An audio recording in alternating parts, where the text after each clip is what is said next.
format pemilu kita ini harus diubah. Kita nggak boleh punya pemilu yang borongan kayak gini lagi, yang bikin kita nggak konsentrasi dan nggak serius mengawasi akuntabilitas dana kampanye para caleg.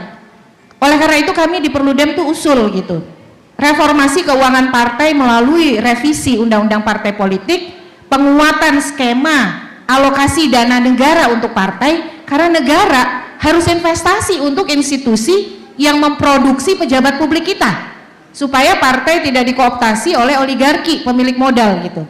Tapi di sisi lain pemilunya juga harus dibenerin. Makanya kami ngusulin tuh pemilunya itu jangan cuma 5 tahun sekali diborong semua, pileg, pilpres, pilkada, tapi 2 format.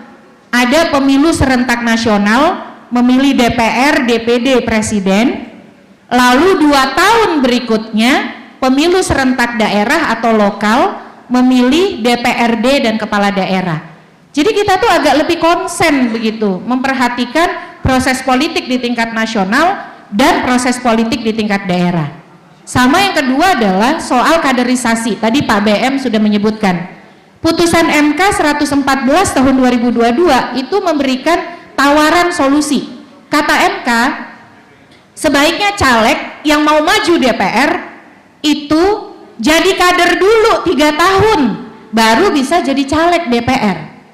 Lalu kalau DPRD jadi kader dulu di partai, berproses di partai selama 2 tahun, baru jadi caleg DPRD.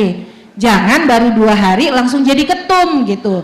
Ya gimana kalau mau calegnya, kalau untuk caleg kan mengikut kepada prosedur partai gitu ya. Nah kalau untuk jadi caleg saja MK bilang begitu, apalagi jadi ketum kan kira-kira ya.